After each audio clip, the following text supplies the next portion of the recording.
अस्सलामुअलैकुम नाजरीन। दोस्तों आज हम बात करेंगे कुरेलोस उस्मान सीजन 4 की किस्त नंबर 93 के बारे में। दोस्तों पिछली किस्त के इख्तिताम पर आप लोगों ने देखा नाइमान के उस एलची का सर कलम कर दिया था। इस किस्त के आगाज में आप लोग देखेंगे खान साहब के सिपाही मंगोली सिपाहियों को पकड़ लेते हैं। ये देखकर तमाम लोग खड़े हो जाते हैं और हैरान हो जाते हैं। उस्मान साहब एलची का सर उठाते हैं और कहते हैं इसी नाइमान की तरफ ले जाओ, उसे कहो कि अगर वो इसी तरह खात्मा चाहता है तो उस्मान अपनी सरजमीन पर उसका इंतजार कर रहा है। इस्मिहान सुल्ताना कहती है उस्मान साहब आपने ये क्या किया। उस्मान साहब कहते हैं मैंने उन्हें अपनी राय बता दी है, हम उनके खिलाफ लड़ेंगे। ये सुनकर याकूब साहब कहते हैं क्या तुमने हमसे पूछा उस्मान, हमसे पूछे बगैर तुम हमें जंग में धकेल रहे हो उस्मान। उस्मान साहब कहते हैं आप अपनी दौलत पर ज्यादा भरोसा न करें और अपने सिपाहियों की तादाद पर गुरूर न करो। तुम बहुत हो लेकिन अब हम बराबर हैं। अगर तुम बहादुर हो तो हमारे साथ मिलकर जंग में शामिल हो जाओ और अगर तुम बुज़दिल हो। ये सुनते ही करासी कहता है हम बहादुर भी हैं और हमारे पास बड़ी तादाद में सिपाही भी मौजूद हैं, लेकिन आप हमें एक ऐसी जंग में धकेलना चाहते हैं जो हम सबको तबाह कर देगा। नाइमान की फौज बहुत ज्यादा बड़ी है। ये सुनकर उस्मान साहब कुरान पाक की एक आयत का तर्जुमा करते हुए कहते हैं वो लोग जिनसे कहा गया दुश्मन तुमसे लड़ने के लिए जमा हो रहे हैं, लेकिन उनसे डरने की बजाय इस बात ने उनके ईमान में इजाफा कर दिया। उन्होंने कहा अल्लाह हमारे लिए काफी है, वही बेहतरीन कारसाज है। इसके बाद उस्मान साहब कहते हैं अब मुझे आपके फैसले का इंतजार रहेगा, कौन मर्द है और कौन मोमिन ये पता चल जाएगा। ये कहकर उस्मान साहब अपने सिपाहियों के साथ वहाँ से रवाना हो जाते हैं। इसके बाद अगले सीन में आप लोग देखेंगे तैमूर अपने घोड़े के साथ जंगल में एक तरफ पहुंच जाते हैं और अपने घोड़े से कहते हैं क्या वो आएगी या नहीं। मैंने उसे बहुत नाराज किया, मुझे नहीं लगता कि वो आएगी। लेकिन इसी दौरान अलजिज खातून भी वहाँ पर पहुंच जाती है। ये देखकर वो अपने घोड़े से कहते हैं देखो वो आ गई है। ये देखकर अलजिज खातून उसके घोड़े से कहती है तुम मुझे बेवकूफ कह रहे हो, तुमने सही कहा, अगर पुरानी अलजिजक होती तो ना आती, लेकिन ये अलजिजक बहुत बेवकूफ है, अपने दिल की बात सुनती है, खुद को रोक नहीं पाती। ये सुनकर तैमूर कहते हैं नहीं बेवकूफ मैं हूँ, मैंने अपने दिल की नहीं सुनी, मैंने जिससे प्यार किया उसी को तकलीफ पहुँचाई, मैंने उसे तन्हा छोड़ दिया, लेकिन अब मैं समझदार हो चुका हूँ। अब बताओ क्या तुम उसे माफ कर सकती हो जिसने तुम्हारी खूबसूरत आंखों से आंसू बहाए। ये सुनकर अलजिज खातून कहती है मैं उस शख्स पर कैसे भरोसा कर सकती हूँ जिसने पहले भी मुझे तन्हा छोड़ दिया, अगर दोबारा ऐसा हुआ तो। तैमूर कहते हैं दोबारा ऐसा मैं हरगिज नहीं करूँगा, तुम मेरी बात पर यकीन कर सकती हो अलजिज खातून। ये सुनकर अलजिज खातून कहती है मैं तुम्हारी बात पर यकीन क्यों करूं।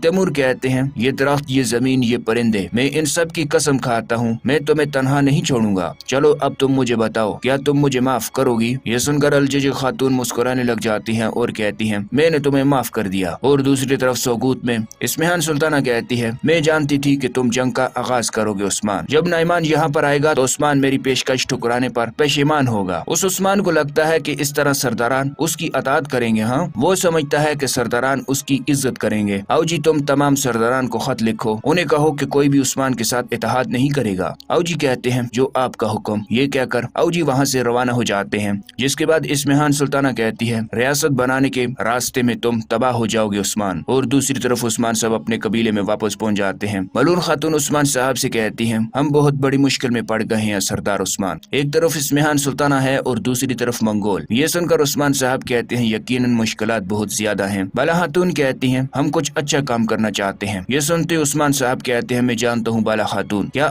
तैमूर राजी है। ये सुनकर आयशा खातून कहती हैं जी हाँ तैमूर राजी है, अगर आप भी राजी हैं। और इसी दौरान तैमूर भी वहाँ पर पहुँच जाते हैं और कहते हैं सरदार गर्मियानों और करासियों ने हमारे साथ तजारत बंद कर दी है। ये सुनकर उस्मान साहब कहते हैं क्या हमारी तजारत उनके साथ शुरू हुई थी कि उनके कहने पर खत्म हो जाएगी। इसके बाद उस्मान साहब खड़े हो जाते हैं और कहते हैं तैमूर तुम मेरे साथ आओ, मैं तुम्हारे साथ अकेले में बात करना चाहता हूँ। ये सुनकर उस्मान साहब और तैमूर वहाँ से चले जाते हैं। और दूसरी तरफ जहर कुताई और अलगन खातून कोबरू हिसार के इलाके में मौजूद होते हैं और एक सराय में बैठकर खाना खा रहे होते हैं। अलगन खातून जहर कुताई से कहती हैं जल्दी खाओ, मुझे तो जासूस बनना था लेकिन अब तक मैं वही उलगन खातून हूँ, मैंने तुम्हारे साथ आकर बहुत बड़ी गलती कर दी है। मैंने बाला खातून से कहा था कि मैं अकेली जाऊंगी। ये सुनकर जहर कुताई कहते हैं अगर तुम मेरे साथ न आती तो किसके साथ आती। अलगन खातून कहती हैं तुम्हारे अलावा किसी के साथ भी आ जाती। इसके बाद जहर कुताई सराय के बावर्चियों की तरफ देखते हैं और कहते हैं मुझे मिल गया। अलगन खातून कहती हैं मुझे भी बताओ तुम्हें क्या मिल गया है। जहर कुताई कहते हैं मुझे जिसकी तलाश थी वो मुझे मिल गया है। और दूसरी तरफ उस्मान साहब तैमूर से कहते हैं तुम मुझे बताओ तैमूर क्या तुम्हें अलजिज खातून की मोहब्बत पर यकीन है, मैं अब कोई भी गलती माफ नहीं करूंगा। ये सुनकर तैमूर कहते हैं मुझे उसकी मोहब्बत पर पहले से ही यकीन था चचा, लेकिन मैं गुस्से में अंधा हो चुका था, मैंने अलजिज खातून को बहुत ज्यादा तकलीफ दी है, मैंने बहुत बड़ी गलती की है।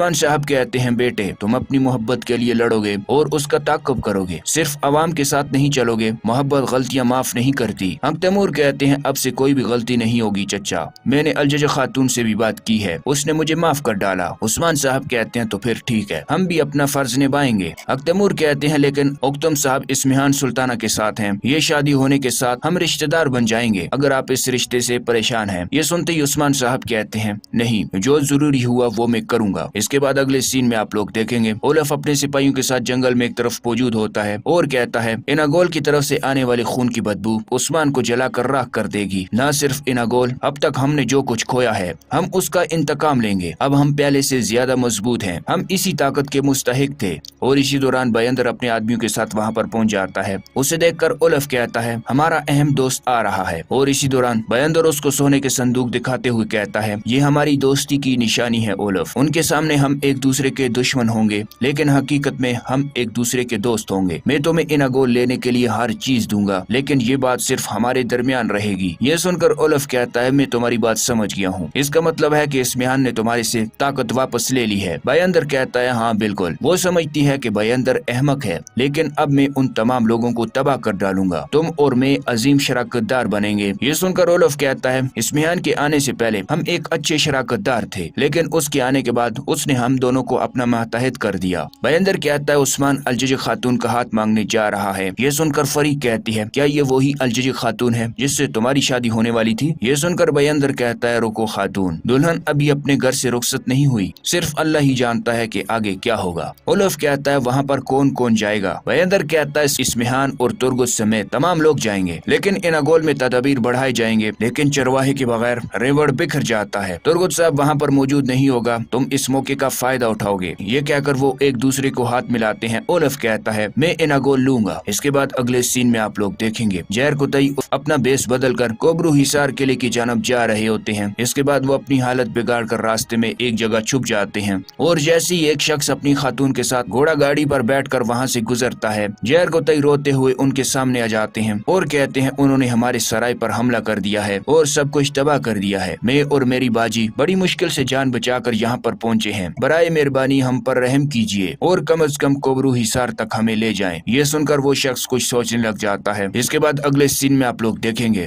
उस्मान साहब अपने सिपाही और घर वालों के साथ जंगल में एक तरफ मौजूद होते हैं और कहते हैं मंगोल वो खत्म करना चाहते हैं जो उन्होंने आधा और अधूरा छोड़ दिया था, इसीलिए हम अपने कबाइल और सरजमीनों की हिफाजत एहतियाती तदबीर से करेंगे, हम हमेशा तैयार रहेंगे। ये सुनकर तुर्गुत साहब कहते हैं वो एलची की मौत की वजह से मंगोल यहाँ पर भेजेंगे लेकिन शादी का क्या होगा? उस्मान साहब कहते हैं उक्तम साहब इस्मिहान सुल्ताना के बगैर कुछ नहीं कर सकता, ऐसा लगता है कि शादी भी खेल का एक हिस्सा है, जब हम इस बारे में जान जाएंगे तो हम फाते होंगे। ये सुनकर तैमूर कहते हैं सरदार अगर वो मेरे जज्बात के साथ कोई खेल खेल रहे हों और अगर वो हमें किसी गात में फंसाने की कोशिश कर रहे हों तो मैं उन सब को मार डालूंगा। उस्मान साहब कहते हैं फिर हम सब मिलकर उनसे हिसाब लेंगे, मुझे बताएं तमाम तैयारियां मुकम्मल हैं? ये सुनकर मलून खातून एक छोटा सा खंजर दिखाती हैं और कहती हैं हम हमेशा तैयार रहते हैं उस्मान। बला खातून कहती हैं चले अलजजा खातून को ले आते हैं, अगर ये खेल हुआ तो हम उन सब की जानें ले लेंगे। आयशा खातून कहती हैं जो सिपाही तहाइफ लेकर अंदर जाएंगे वो भी मुसल्ला होंगे। ये सुनकर उस्मान साहब कहते हैं माशाअल्लाह माशाअल्लाह, चलो फिर खवातीन और सिपाहियों। ये कहकर वो मरमराजे किले की जानब रवाना हो जाते हैं और दूसरी जानब इस्मिहान सुल्ताना अपने सिपाहियों के साथ मरमराजे किले में दाखिल हो जाती है। इसके बाद इस्मिहान सुल्ताना अपने घोड़े से नीचे उतर जाती है, हुक्म साहब उसे खुशामदीद कहते हैं और दूसरी तरफ ओलफ जंगल में अपने सिपाहियों के साथ एक तरफ मौजूद होता है और कहता है हमने दुश्मन के वतन में अपना पंजा गाड़ दिया है भाइयों, अब इन पंजों की मदद से इस सरजमीन को अपना वतन बनाने का वक्त आ चुका है, इनागोल को हम अपना घर बनाएंगे, हम अपनी जानों की कुर्बानी देकर फतह हासिल करेंगे, लेकिन इससे पहले इनागोल में मौजूद तमाम लोगों को हम मार डालेंगे, क्या तमाम लोग मेरे साथ हैं?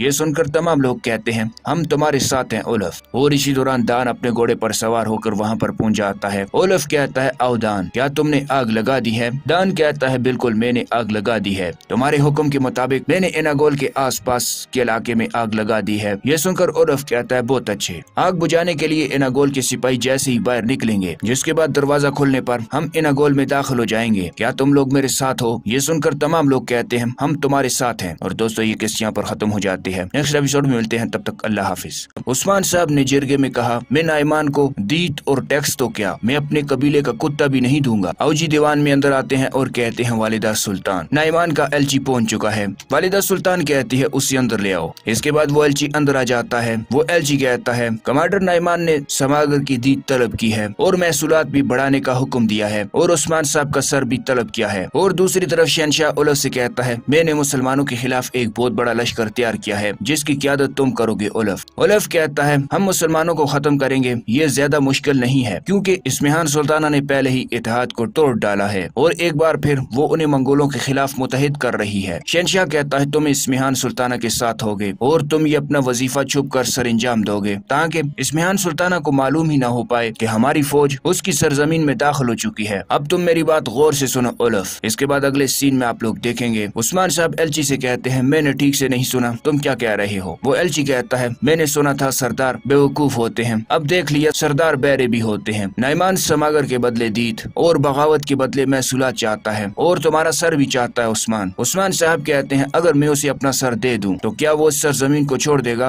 एलची कहता है नहीं, वो महसूलात और दीद लेता रहेगा। अगर तुम लोग मजामत करोगे तो वो तुम लोगों की जमीनों को जहन्नम बना डालेगा। उस्मान साहब कहते हैं अच्छा तो उसको मेरा सर चाहिए। हाँ, उस्मान साहब खड़े हो जाते हैं और कहते हैं ना ही मैं तुम्हें अपना सर दूंगा और ना ही महसूलात, मैं तुम्हें सिर्फ एक ही चीज दे सकता हूँ। ये कहकर उस्मान साहब उस मंगोल सिपाही की तलवार निकाल लेते हैं और एलची का सर कलम कर देते हैं।